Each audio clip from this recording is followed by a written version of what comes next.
Very good morning students.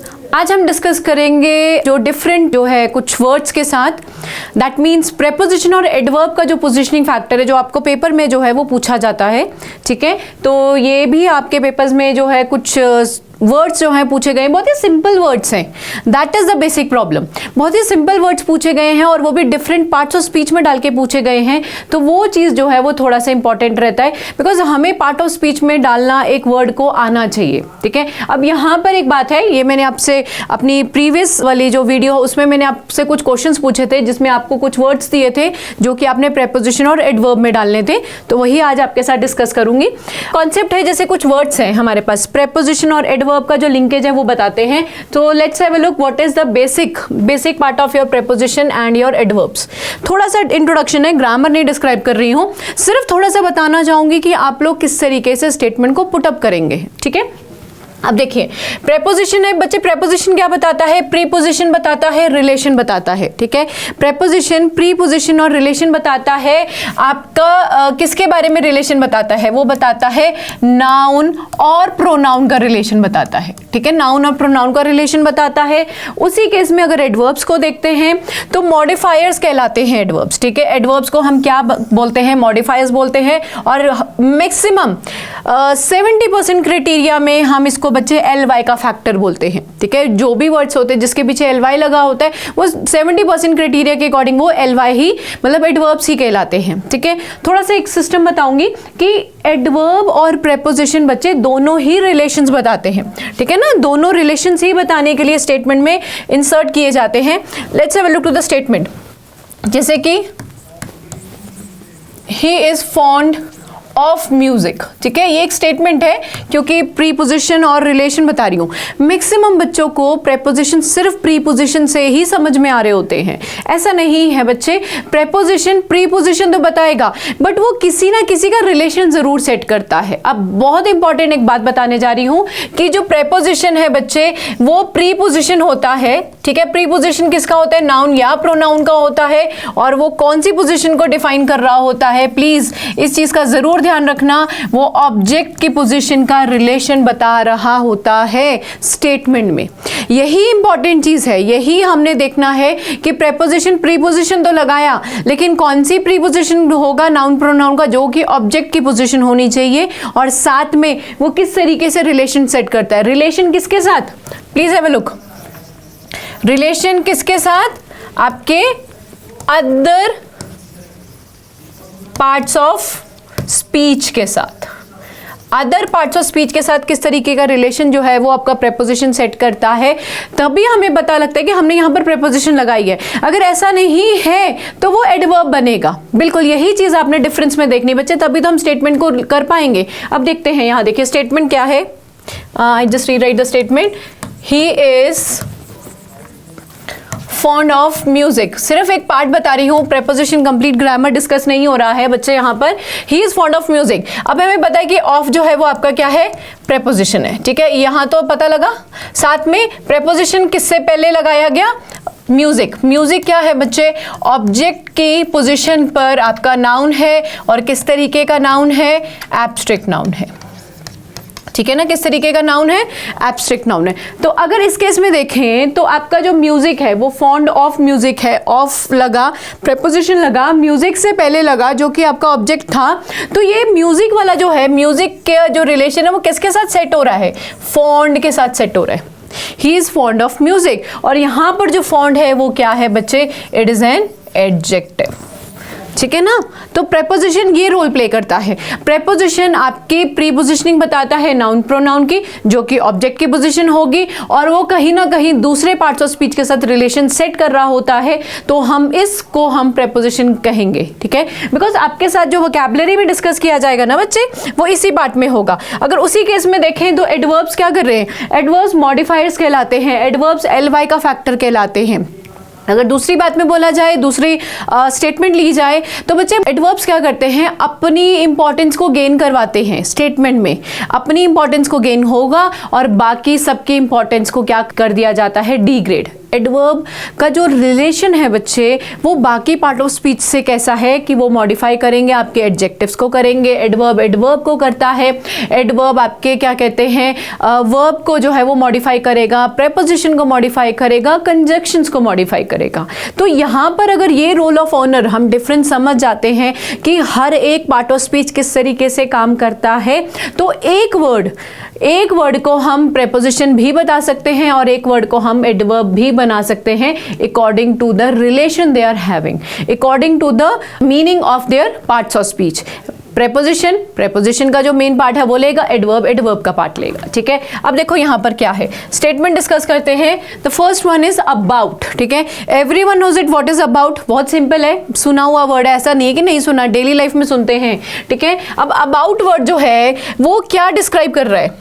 ठीक है, about जो है बच्चे किसी के बारे में बताने वाली बात हुई, दैट इज अ सिंपल, अगर हम बेस मीनिंग लेते हैं। ठीक है, अगर हम इसको एज अ प्रेपोजिशन के अकॉर्डिंग मीनिंग लें, ठीक है, that shows a relationship concerning a subject और अ टॉपिक, मीन्स एक तरीके से कोई रिलेशनशिप को क्या किया जाता है, एक्सप्रेस किया जाता है, उसके बारे में बताया जाता है। ठीक है, कंसर्निंग अ सब्जेक्ट और अ टॉपिक। अब देखो यहाँ पर क्या है, we talked about the movie, preposition बताया मैंने आपको, we talked about the movie, ये स्टेटमेंट है, क्योंकि अब हमें कैसे पता लगे कि यहाँ पर अबाउट प्रेपोजिशन का रोल प्ले कर रहा है या आपके एडवर्ब का रोल जो है यहाँ पर प्ले हो रहा है। This is important, right? तभी तो बच्चे हम ये वोकैबुलरी वाला जो वर्ड पावर वाला जो आपका पार्ट पेपर्स में पूछा जाता है ये हम कवर अप कर पाएंगे। ठीक है ना, और ये भी आपके पेपर में 2011-12 के पेपर में कुछ ऐसी जो बात है वो पूछी गई है। ठीक है, अब देखो यहाँ पर we talked about the movie, यहाँ पर अबाउट लगा, अबाउट के बाद मूवी आया। मूवी क्या है, मूवी आपका ऑब्जेक्ट है। ठीक है, ऑब्जेक्ट है, दैट मीन्स वो आपका बच्चे क्या है, नाउन है, और नाउन है तो कौन सा नाउन है, name of the movie is not given ना, कॉमन नाउन है। ठीक है ना, अब मूवी से पहले अबाउट आया, दैट मीन्स प्रेपोजिशन है। ठीक है, और मूवी का रिलेशन किसके साथ सेट किया जा रहा है, रिलेशन ये आपका टॉक्ड के साथ किया जा रहा है, ये आपके किसके साथ किया जा रहा है, टॉक्ड के साथ किया जा रहा है। और टॉक्ड बच्चे यहाँ पर क्या है, आपका वर्ब है, कौन सा वर्ब है, V2 है, सेकंड फॉर्म है ना, यहाँ पर आपका V2 जो है, सॉरी जो टॉक्ड वर्ड है वो सेकंड फॉर्म ऑफ वर्ब है। क्यों, बिकॉज वो सीधा ही सब्जेक्ट के बाद आया है, कोई ऑक्सिलरी नहीं लगाई गई है।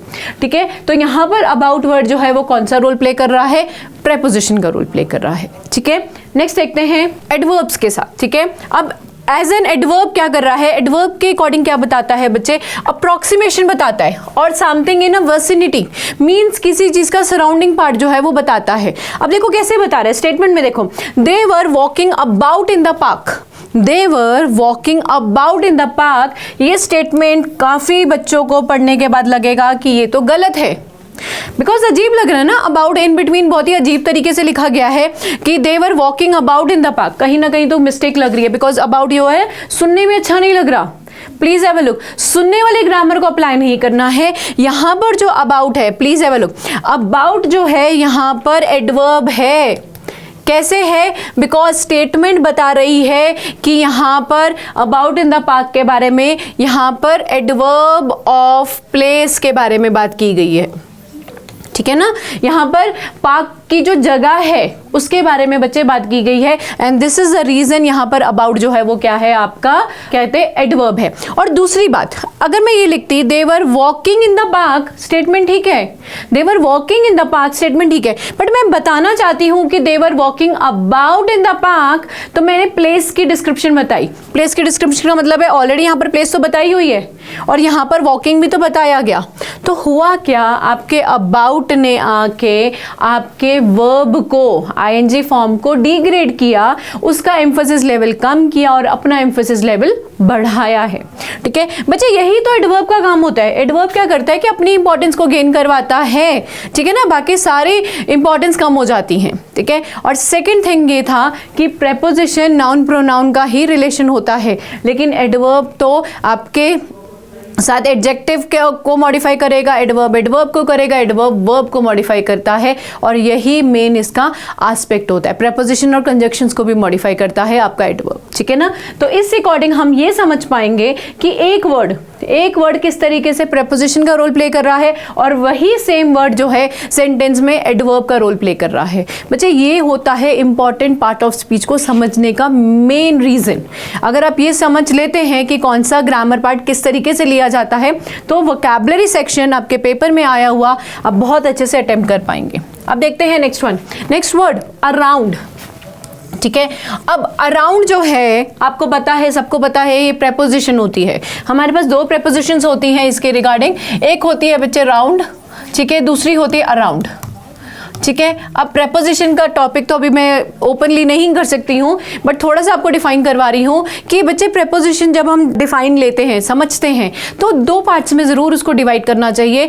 हर एक प्रेपोजिशन दो बातें बताएगी, या तो वो चीज़ डेफिनेट होगी या तो वो इनडेफिनेट होगी। ठीक है, बिकॉज डेफिनेट है तो वो फिक्स्ड पोजिशन बता देती है, ठीक है, इनडेफिनेट है तो वो फिक्स नहीं बताती है। तो उस केस में देखें तो आपका जो अराउंड है इज योर इनडेफिनेट प्रेपोजिशन, हमें प्रॉपर क्लैरिटी नहीं बताएगी। ठीक है ना, प्रॉपर क्लैरिफिकेशन नहीं मिलेगा। अब अराउंड का मतलब क्या है, इन अ सर्कल और surrounding something, in a circle बोल सकते हैं, सराउंडिंग समथिंग बोला है ना, एग्जैक्टली नहीं बताया गया क्या है। सो इन दिस वे हम ले सकते हैं इस चीज को। अब जैसे स्टेटमेंट देखो, they were sitting around the garden, they were sitting around the garden. Around जो है वहां पर प्रेपोजिशन है, क्यों? क्योंकि गार्डन से पहले आया। गार्डन क्या है, ऑब्जेक्ट की पोजीशन पर आया हुआ नाउन है, और कौन सा नाउन है, it is your again common noun, और इसका गार्डन का रिलेशन किसके साथ सेट किया जा रहा है, आपके सिटिंग के साथ। और सिटिंग क्या है बच्चे, सिटिंग आपका V4 है। ठीक है ना, आपको ग्रामर ऐसी डिमार्केशन में अगर आप समझेंगे तो मैं 100% आपको बोलना चाहूंगी कि आपकी ग्रामर में कोई गलती नहीं होने वाली। ठीक है ना बच्चे, वर्ड पावर को भी देखो मैंने किस तरीके से प्रॉपर ग्रामर में इसको डिमार्केट किया है।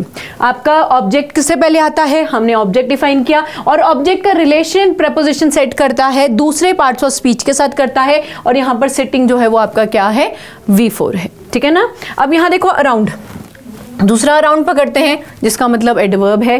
ठीक है, अब एडवर्ब के केस में क्या है, describes a movement in various direction.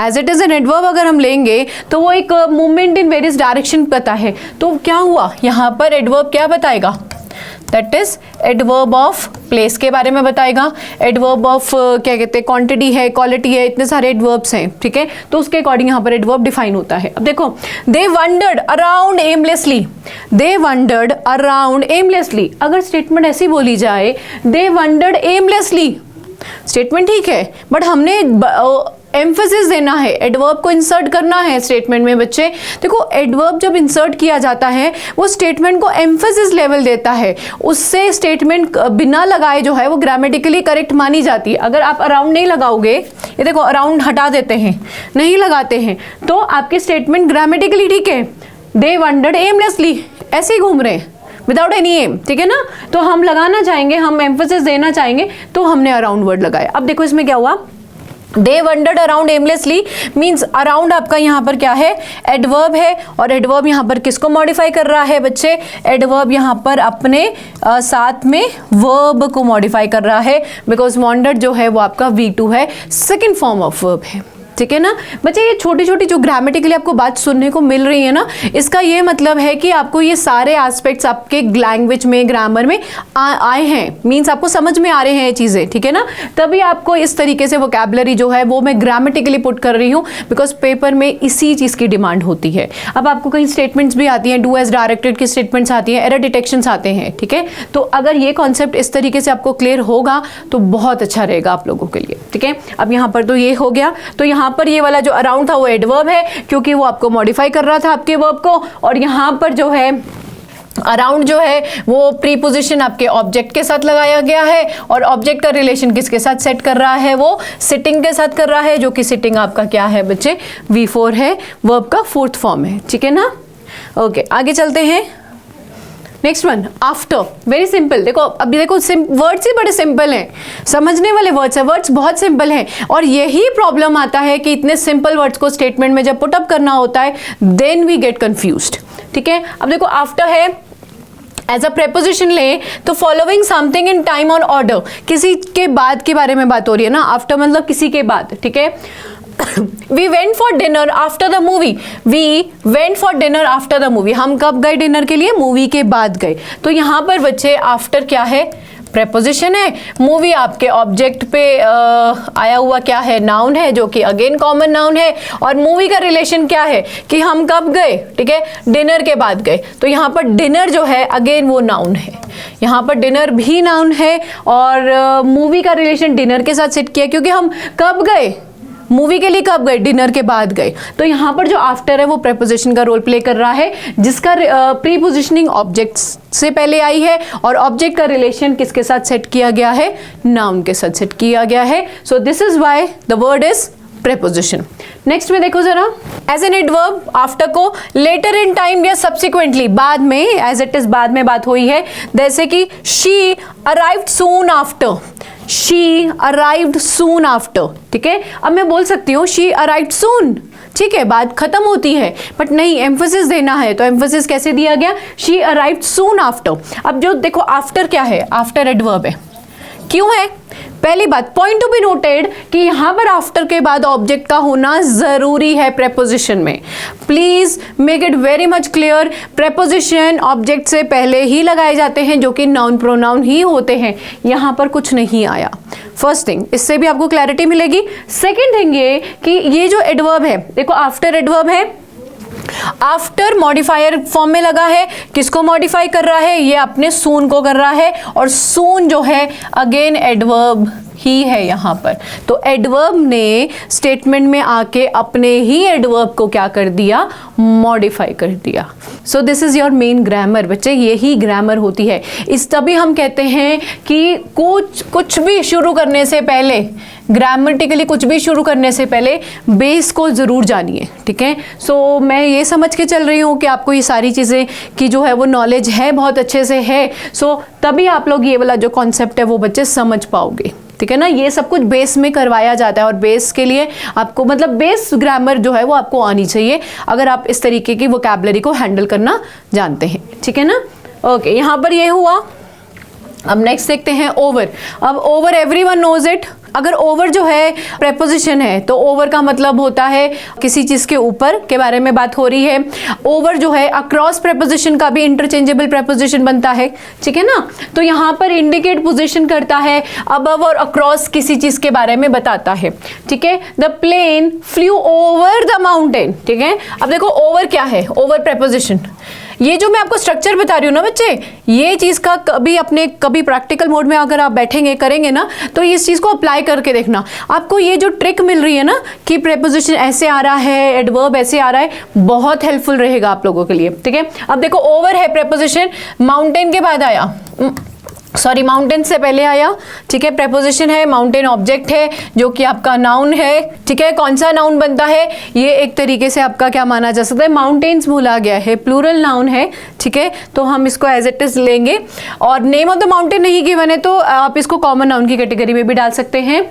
साथ में देखो अब ये ओवर जो है इस माउंटेन से पहले लगा, और ये माउंटेन का जो रिलेशन है वो किसके साथ सेट किया जा रहा है, आपके फ्लू के साथ। और फ्लू क्या है बच्चे, फ्लू आपका वर्ब है, ठीक है ना। फ्लू आपका वर्ब है, तो आपका ऑब्जेक्ट का जो रिलेशन है वो किसके साथ सेट किया गया, वर्ब के साथ। तो यही तो काम प्रेपोजिशन का होता है, तो यही से हमें पता लग जाएगा कि ये प्रेपोजिशन का रोल प्ले कर रहा है, ठीक है ना। एडवर्ब ऐसा नहीं करेगा, एडवर्ब ऐसा नहीं करता है बच्चे। एडवर्ब क्या करता है, एडवर्ब बाकी सबका जो एक मेन इंपॉर्टेंस होता है ना, जो इंपॉर्टेंस स्टेटमेंट में होती है, उन सबको डिग्रेड करते हुए चलता है और अपना रिलेशन सेट करता है, ये एडवर्ब का काम होता है। अब देखो यहाँ क्या है, एडवर्ब के अकॉर्डिंग देखे जाए तो indicate movement from one place to another, ठीक है ना। एक जगह से दूसरी जगह के बारे में बात हो रही है। She jumped over, she jumped over. देखो ओवर के बाद कुछ नहीं आया, अगर ओवर के बाद ऑब्जेक्ट आ जाता ना बच्चे तो ये प्रेपोजिशन कहलाता। प्लीज ध्यान रखिए,